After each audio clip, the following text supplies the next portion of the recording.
Bon matin tout le monde, bienvenue à ce 59e épisode du Meeting des ventes du lundi. Mon nom est Simon Harvey, je suis stratège en développement des affaires. Ce matin, on va parler du processus de vente. En fait, je vais vous exposer celui que j'utilise, le mien, comment est-ce que je fonctionne. Puis, on va un peu simplifier ça.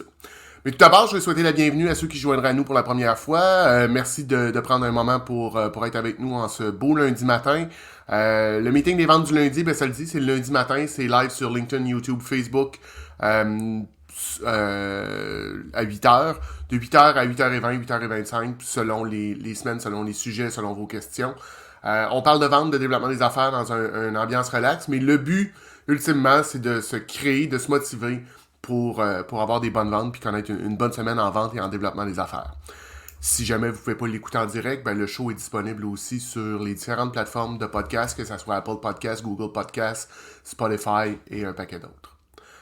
Donc, comme je le disais, ce matin, on commence en parlant du processus de vente. C'est quoi un processus de vente? Ça peut sembler complexe, puis ça peut rebuter certaines personnes. La vente, à la base, on se dit que c'est déjà compliqué comme ça. Pourquoi rajouter un terme comme processus? On a déjà assez de processus dans une entreprise. Les processus comptables, les processus d'affaires, les processus de ci, les processus de ça. Pourquoi en rajouter une couche puis avoir des processus de vente? Mais ultimement, le processus de vente, si on prend un pas de recul puis on regarde ça froidement, c'est la façon dont les choses se déroulent. Comment est-ce qu'on fait une vente? Comment ça se passe normalement de façon, je vous dirais de façon standard? Comment ça se passe une vente? Puis, il faut aussi considérer qu'il y a le processus, je vais dire inverse, mais c'est pas exactement ça parce que c'est pas inverse, mais c'est deux processus qui se croisent. Il y a le processus de vente, ce qu'on fait vous et moi quand on essaie de vendre, mais il y a le processus d'achat. La personne qui nous contacte, elle aussi a débuté sa réflexion à un certain moment. Et à ce moment-là, quand on commence à se rencontrer, c'est qu'il y a une intersection de ces deux processus-là. Processus d'achat, je laisse ça à d'autres personnes, c'est pas mon core business. Moi, je vous parle du processus de vente. Donc, la première étape d'un processus de vente, c'est quoi? C'est l'acquisition de la clientèle. Vous devez voir ça un peu comme la façon dont vous allez chercher des clients. Et il y a toutes sortes de façons, puis on n'ira pas dans chacune de ces choses-là, mais c'est juste vous donner, il y a une première phase qui est l'acquisition des prospects. Comment vous y prenez pour attirer des gens à vous?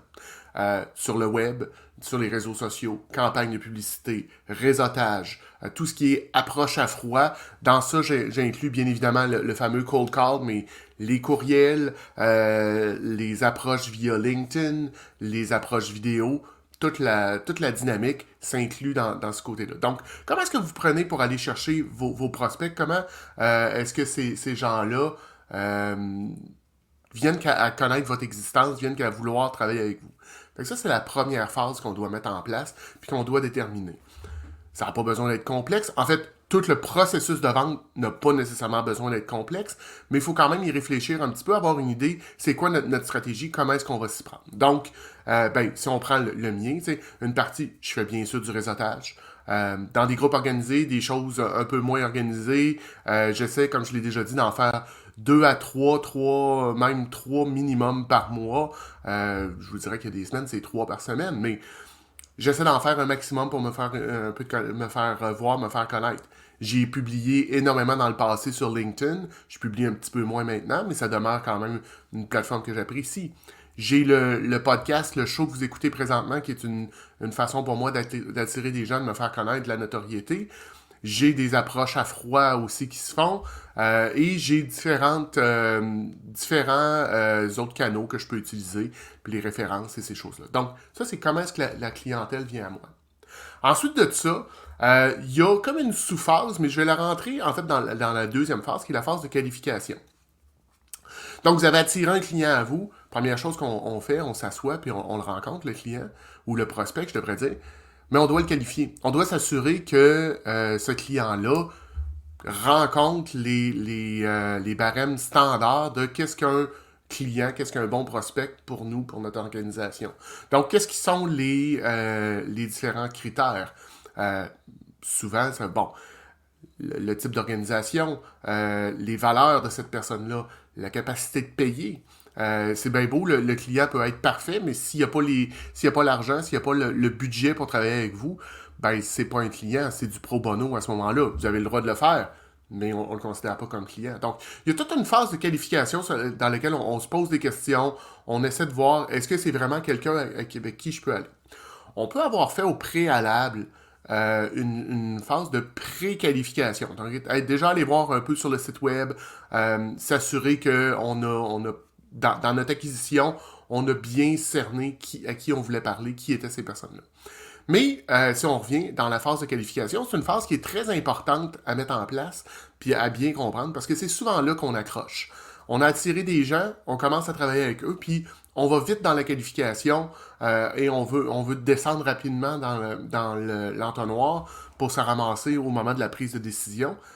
Mais c'est pas. Si on saute une étape, ben on va le payer à un moment ou à un autre. Puis souvent, quand ça accroche, ben il faut remonter plus haut dans le processus. Donc, on s'assure qu'on a fait la qualification. Et n'oubliez pas que cette qualification-là, comme je le disais tout à l'heure, c'est bidirectionnel. Le client, votre prospect, est aussi en processus et lui est en processus d'achat. Donc, il qualifie lui aussi les gens avec qui il veut travailler. Donc, c'est là où est-ce que ça commence vraiment il y a une intersection. Et c'est important aussi. C'est pas parce que le client fit votre persona, rentre dans vos critères de qualification que vous allez nécessairement avoir la vente. Lui est en train de faire la même chose de l'autre côté. Gardez toujours ça en tête. C'est un peu comme une première date. On est en train de voir est-ce qu'on veut poursuivre la relation de part et d'autre ou est-ce que ou est-ce qu'on arrête ça là. Donc, une fois que la qualification est faite, on passe à la prise de besoin. Qu'est-ce que ce client-là a de besoin? Qu'est-ce qu'il cherche? Est-ce que, tu sais, il a la capacité de payer, il rentre dans mon persona, c'est le genre de personne avec qui je voudrais travailler, il y a un bon fit et tout. Mais qu'est-ce qu'il cherche? Est-ce que je suis nécessairement la bonne personne pour l'aider? Est-ce que mon produit, mon service, mes produits, mes services peuvent l'aider? Est-ce que je peux... de quoi qu'il y a de besoin? Pour essayer de comprendre foncièrement qu'est-ce qu'il tente d'atteindre, pourquoi il s'est tourné vers vous, pourquoi est-ce qu'il vient vous voir. Et ça, c'est une phase aussi qui est tout aussi importante, de bien comprendre cette partie-là, qu'est-ce que le client recherche, c'est quoi son besoin, de poser des questions. Vous retombez pratiquement comme un enfant de 4 ans, puis de poser des questions comme pourquoi, poser des questions à gauche, à droite, essayer de comprendre la motivation profonde. Qu'est-ce que le client cherche à atteindre? Qu'est-ce qu'on veut mettre de l'avant? Donc, c'est une phase qui est super importante, la prise de besoin. Parce que, ensuite de ça, vous l'avez acquis, vous l'avez qualifié, vous avez envie de prendre ses besoins, ben, l'étape suivante devient le développement de la solution. Donc, à partir de là, on essaie de comprendre qu'est-ce qu'on va livrer, qu'est-ce qu'on va suggérer au prospect, au client, pour répondre à son besoin. On a fait une bonne job de prise de besoin, on a bien compris qu'est-ce qu'il essayait d'atteindre, qu'est-ce qu'il voulait faire. Ensuite de ça, on développe notre solution. On n'est pas obligé de redévelopper à toutes les fois de A à Z. Ça peut arriver parfois que ce que vous avez déjà en place, vos produits, vos services, vont répondre aux besoins tels quels. Donc, ça peut aller très vite de ce côté-là, le développement de la solution. Vous avez un catalogue de produits, un catalogue de services que vous offrez typiquement à vos clients, ben vous pouvez aller piger là-dedans. Par contre, ça arrive souvent, puis je le sais moi de mon côté, faut que je modifie un petit peu, faut que je module. Ben, c'est à ce moment-là qu'on va le faire au niveau du développement de la solution pour essayer d'avoir quelque chose qui est très personnalisé, qui répond vraiment aux besoins. Puis c'est ce que je vous disais tout à l'heure, l'importance de bien prendre ses besoins. Donc, on répond à ses besoins et rendu là, ben, vous avez développé une solution qui va répondre aux besoins du client. Puis là, ben, je vais apporter une petite nuance. Souvent, je me fais poser la question, ouais, Simon, tu sais, ça fait beaucoup d'étapes, ça fait beaucoup de choses, j'ai pas nécessairement le temps de faire ça. Effectivement, ça peut sembler beaucoup, mais il faut garder en tête que ces choses-là peuvent se faire de façon très rapide et dans un processus relativement rapide. Fait que, tu sais, on va prendre... Moi, j'ai un client qui m'approche, un prospect qui m'approche, on prend un rendez-vous et on se rencontre. Un peu de placotage, voir un peu, là, je vais dire, briser la glace, se mettre confortable. Et là, on commence à travailler, on commence à poser des questions. Moi, tout de suite, là, je suis en mode qualification. Donc, déjà, depuis le premier moment où est-ce que je parle à cette personne-là, ça vire déjà à savoir est-ce que je peux, est-ce que je veux travailler avec cette personne-là. Donc, je suis en mode qualification. Et rapidement, au travers de ça, Quand je rentre dans une porte, si c'est oui, ben rapidement, je me mets à poser des questions pour comprendre c'est quoi son besoin. Vous voyez, fait que déjà en qualification, dans une rencontre, je peux faire qualification puis prise de besoin. Et fait que ça raccourcit beaucoup le processus, ça raccourcit beaucoup le cycle. Donc, je pose des questions, je développe la solution un peu en même temps, j'ai déjà des idées, je vais souvent avoir d'ouvert justement mon catalogue de produits de services pour avoir déjà une idée de qu'est-ce que je pourrais lui offrir. Et ben, par la suite, c'est ça. Souvent, je vais prendre un moment après ça pour développer la solution, monter la proposition de service, puis l'envoyer. Donc, on est déjà rendu là, le développement de la solution. Vous avez développé votre solution, vous savez ce que vous voulez offrir au client, vous avez compris comment vous pouvez l'aider, puis comment est-ce que vous pouvez lui démontrer. Maintenant, c'est le temps de le présenter. Comment est-ce que vous pouvez Là, c'est le temps de présenter votre solution, présenter votre idée. C'est sûr qu'il faut être prudent dans cette phase-là pour pas donner la recette secrète, pour pas trop en donner, mais il faut donner un peu le goût au client de travailler avec vous. Là. Fait que là, on est en phase de teaser. Qu'est-ce que le client va faire? Qu'est-ce qui va l'attirer à travailler avec vous? Mais là, on s'entend. Nous autres, on a notre processus de vente. Le client a un processus d'achat. S'il a dit oui, envoie-moi une proposition de service, oui, fais-moi une proposition, il y a déjà une partie de sa décision, lui aussi, qui est faite. Il faut considérer que l'autre personne avec qui on interagit, c'est une personne intelligente qui a réfléchi puis qui prend des décisions, lui ou elle aussi, en temps réel. Donc, on descend dans son entonnoir aussi. Puis là, moi, j'ai pris prise de besoin. Je résume au moment de faire ma prise de besoin. Écoute, c'est bel et bien ça. Tu veux ça, ça, ça. Telle chose, telle chose, telle chose. Oui, parfait. Donc, je vais te faire parvenir une proposition de service dans les prochains jours. La personne dit oui ou dit non. Puis là, ben, on peut déjà commencer une négociation, mais il y a déjà une phase qui s'installe là. Donc, on développe la solution et on la présente. On la présente de façon à ce que le client comprenne qu'est-ce qu'on veut atteindre. Oui, il y a un document papier. Oui, il y a quelque chose qu'on va remettre au client sur lequel il va pouvoir se déposer puis réfléchir. Mais il demeure que souvent, on manque de... Ça manque un petit peu de naturel, ça manque un petit peu de oomph, je dirais. Donc, l'importance de le livrer en face à face, de l'expliquer au client, de répondre à ses questions en temps réel. On parle souvent du fameux pitch, ben c'est souvent là qu'il va arriver le pitch. Quand on fait une présentation, puis quand on fait quand on a développé notre solution et on va la présenter, on fait un pitch. En fait, puis j'étais dans un de mes groupes de co-développement privé dernièrement, puis on parlait justement du pitch, et on est statué que la raison d'être du pitch, que ce soit un pitch dans un processus de vente ou peu importe, la raison d'être du pitch, c'est une amorce. C'est pour déclencher quelque chose. Donc là, on a fait notre présentation, puis vous l'avez fait soit en face à face dans les bureaux du client, vous l'avez fait en Zoom. Vous ne pouvez pas vous le rejoindre, je vous ai déjà parlé de Vidyard. Vidyard peut être une belle solution aussi pour faire une présentation de proposition de service très personnalisée, très fiable. Donc, vous pouvez aller de ce côté-là, aller lui présenter comme ça. Donc, on fait notre présentation et ben, ça nous amène rapidement dans la phase suivante, qui est la phase de négociation. Donc, on va négocier avec le client. Puis là, ben, souvent, ce qu'on me dit, Simon, c'est « Ouais, mais mon prix n'est pas négociable. » D'accord. Mais le prix est un des facteurs qu'on peut négocier dans un processus de vente. Vous m'avez certainement déjà entendu dire, tout se négocie dans la vie. Tout, tout, tout. Ça dépend, mais il faut que tu l'aies réfléchi. Fait en montant en développant ta solution, il faut déjà que tu aies réfléchi à des points de négociation. Qu'est-ce que tu es prêt à donner, qu'est-ce que tu n'es pas prêt à donner. Puis c'est important aussi d'avoir une idée de jusqu'où on veut aller, c'est où ma limite, où est-ce que je trace une ligne dans le sable, puis je dis je ne vais pas plus loin que ça. Côté prix. Mais ça peut être côté d'autres choses, ça peut être les termes de paiement, ça peut être la date de livraison, ça peut être la date de facturation, ça peut être le délai, tout se négocie. Puis, je leur dis, là, mais il y a du monétaire. Mais parfois, votre partenaire, votre client, votre prospect a quelque chose qui pourrait être intéressant pour vous. Ça peut être, ça peut vous aider à avancer. Fait que ça aussi, ça peut se négocier. On peut négocier ou donner un bonus. C'est pas juste de négocier du dollar, du pourcentage, des choses comme des pourcentages de rabais. Tout se négocie. Fait que je veux juste vous ouvrir la tête, vous ouvrir l'esprit qu'il y a beaucoup de choses qu'on pourrait mettre en place. pour négocier, de pas juste se cantonner au niveau du prix puis de dire, ben moi, il faut absolument que mon prix soit... je peux pas négocier mon prix, donc je peux pas négocier, puis si le client veut négocier, c'est non. Et dites-vous qu'il y a certaines personnes pour qui négocier fait partie de leur processus d'achat, ça fait partie des choses qu'ils ont besoin.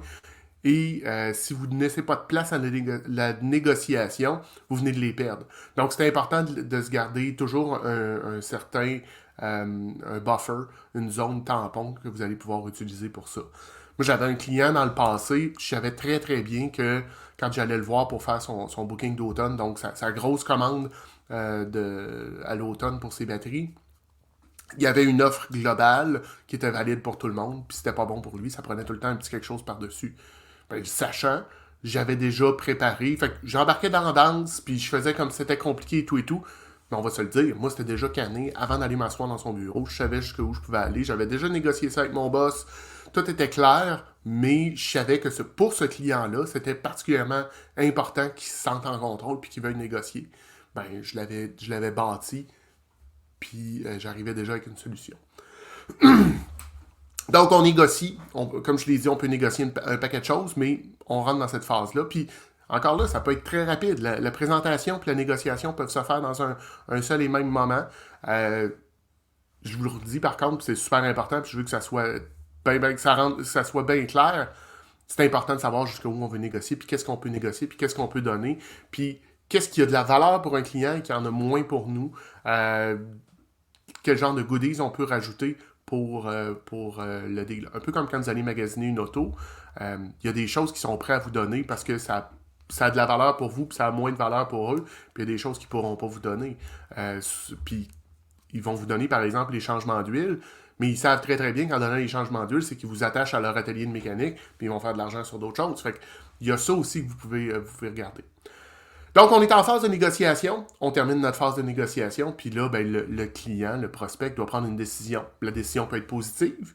Puis là, ben, on enclenche le processus pour faire la livraison, pour faire la prestation de service. Ou la décision peut être négative. Puis là, le client dit, ben, en fait, compte, non, j'irai pas de l'avant. Et là, il faut se poser la question, pourquoi est-ce que le client ne veut pas aller de l'avant? À quel moment dans notre processus, on n'a pas répondu de façon claire et précise à ses besoins? Est-ce que c'est au moment de la qualification qu'on ne s'est pas rendu compte que le client n'avait pas le budget pour nous payer? Est-ce que c'est au moment de la prise de besoin qu'on a mal compris? Est-ce que c'est au moment de la développement de la solution qu'on a pris, on s'est donné je vous dirais, un droit créatif, puis on est allé complètement ailleurs par rapport à ce que le client voulait, nous demandait, et on n'a pas répondu? Est-ce que c'est au niveau de la présentation que le client s'est rendu compte qu'il voulait, le prospect s'est rendu compte qu'il voulait pas faire affaire avec vous parce que ça clique pas pantoute? Est-ce que c'est au niveau de la négociation, vous avez tenu ça trop serré, puis il n'a pas voulu, puis vous n'avez pas voulu négocier? Il faut se poser la question, mais comme vous voyez, la décision souvent va remonter plus haut. On a souvent le premier réflexe de se dire ça bloque au niveau du pitch.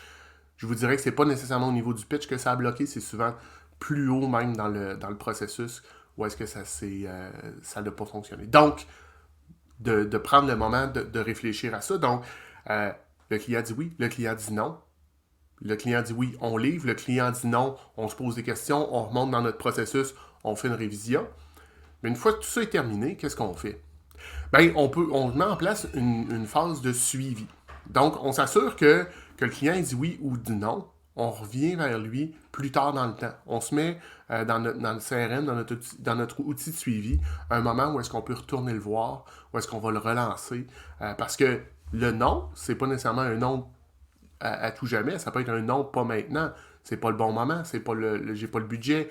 Il est arrivé quelque chose, un départ, peu importe, vous le savez comment ça se passe en affaires, il y a toujours un paquet de choses qui basent en même temps. Donc, de prendre le temps de revisiter ces clients-là, ça peut. En fait, c'est la clé de votre succès. Vos clients actuels, puis les clients passés, c'est par là que votre croissance va se faire en grande partie. Donc, il faut investir de ce côté-là. Ça fait rapidement le tour de comment est-ce qu'on fonctionne ça. Donc, moi, je vous ai dit, mes clients, je vous ai expliqué comment est-ce que je fonctionne pour aller les acquérir. Ensuite de ça, ma phase de qualification, les questions que je vais poser de façon naturel. Je sais un peu où est-ce que je m'en vais, mais j'amène ça de façon naturelle. Je suis pas en train... Tu sais, c'est pas un questionnaire comme quand on va chez le médecin, puis qui... Avez-vous telle chose, telle chose, telle chose? Je pose ça de façon... On est en discussion, j'essaie de voir ça. Ensuite de ça, je pose mes questions de prise de besoin, où est-ce qu'on s'en va. Encore là, je suis pas chez le médecin, je les pose de façon organique. Au fil de la conversation, je vais chercher ces choses-là, mais il y a des fois que je suis très précis dans ce que je cherche à faire. Ensuite de ça, je prends un moment, je développe la solution, je réfléchis à qu'est-ce que je pourrais faire. Des fois, je combine 2 ou 3 produits que j'ai, 2 ou 3 produits services, je les combine ensemble pour livrer. Ensuite de ça, je présente. Je crée mon document, je l'envoie au client, j'envoie une courte vidéo souvent pour lui présenter qu'est-ce que j'ai en tête. Ensuite ça, la négociation. Puis, bon, entre les deux, je vais vous dire, tu sais, ça peut arriver qu'il y ait du suivi à faire parce que là, bon, ben, il y a un délai, c'est plus long, le client ne me revient pas tout de suite, mais ça, je vous dirais, ça fait partie de la vie de vente, de développement des affaires.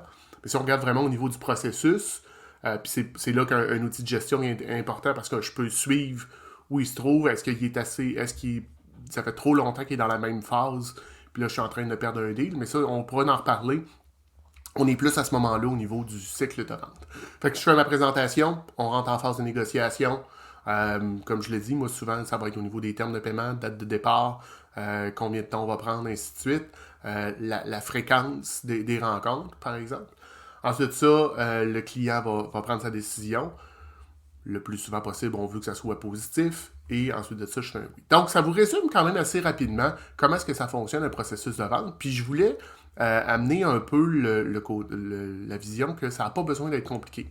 Il y a quand même plusieurs étapes dans mon processus de vente, mais c'est pas compliqué c'est pas très compliqué à mettre en place. C'est juste des points aussi, des points de repère qu'on va utiliser pour s'assurer que on atteint notre objectif, notre but. Ça fait le tour de ce que j'avais en ce beau lundi matin pour vous autres dans le cadre du meeting des ventes du lundi. J'espère que ça vous a plu. Le show va être disponible plus tard aujourd'hui sur les différentes plateformes de podcast. La semaine prochaine, c'est le 60e épisode déjà. On reçoit un invité. Je vais l'annoncer plus tard cette semaine sur les réseaux sociaux, mais on reçoit Jonathan Dussault de La Ruche. Il va venir nous parler de sociofinancement. Il va venir nous parler aussi de son parcours et de son livre qui vient de sortir, qui s'appelle Convaincre. Donc, c'est de ça dont on va parler la semaine prochaine avec Jonathan. Si vous avez des questions, commentaires, insultes, injures, je vous invite à communiquer avec moi à info@nomisco.ca. Vous pouvez aussi me trouver sur LinkedIn. C'est assez facile. Simon Harvey. C'est un cartoon de moi sur un fond orange. Vous ne pouvez pas me manquer. Donc, je vous souhaite une bonne semaine, des belles ventes, puis on se revoit la semaine prochaine pour un autre meeting des ventes du lundi. Bonne semaine tout le monde. Bye!